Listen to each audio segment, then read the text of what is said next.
A long time ago, in the village of Agatu, people lived peacefully, but they all worshipped different gods, stone idols, trees, and even the sun. No one believed in one almighty God. The villagers thought their small gods protected them, and life went on without any trouble. One day, a group of strangers arrived in Agatu, tired and desperate. They carried little children and herded skinny cows. Their leader bowed before the king of Agatu. "Great king," he pleaded, "we are from a faraway land. Hardship has driven us here. Please, give us a small portion of land where we can live, train our children, and graze our cattle. We promise to live in peace." The king stroked his beard thoughtfully. "If you promise peace, I will grant your request," he said. "Settle here, but respect our land and our people." The strangers kept their word. They built homes, raised their children, and grew strong. Their daughters were so beautiful that the young men of Agatu couldn't resist marrying them. Soon, the two groups became one big family, living happily together for many years. But one morning, everything changed. The strangers gathered in the village square and called for a meeting. Their leader stood up,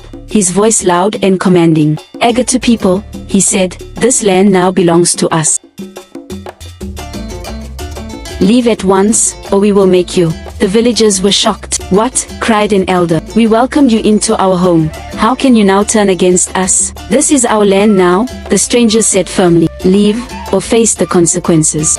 The Agatu people refused to leave. Anger boiled over, and soon, the two groups were at war. The strangers called for help from their people in other villages. These reinforcements brought strange spiritual powers and powerful warriors. The Agatu people tried to fight back using the strength of their gods, but their gods failed them. The strangers' warriors were too strong, and many villagers were killed. Those who survived fled into the forest, their hearts heavy with fear and sorrow. As the Agatu people hid in the forest, one of them had an idea. "What about Chike?" someone whispered. "He's one of us, and he is now a reverend. Maybe he can help." Messengers were sent, and soon Chike arrived. He found his people broken and afraid. "What happened?" he asked. "Our gods have abandoned us," said an elder. "The strangers have taken everything. We have no hope." Chike raised his voice. "Your gods have failed because they have no power. There is one true God, the Almighty. He can save you if you believe in Him." The villagers hesitated, but they had no other choice. "What can we do, Chike?" one man asked. Chike held up a simple chaplet. "This is a symbol of faith.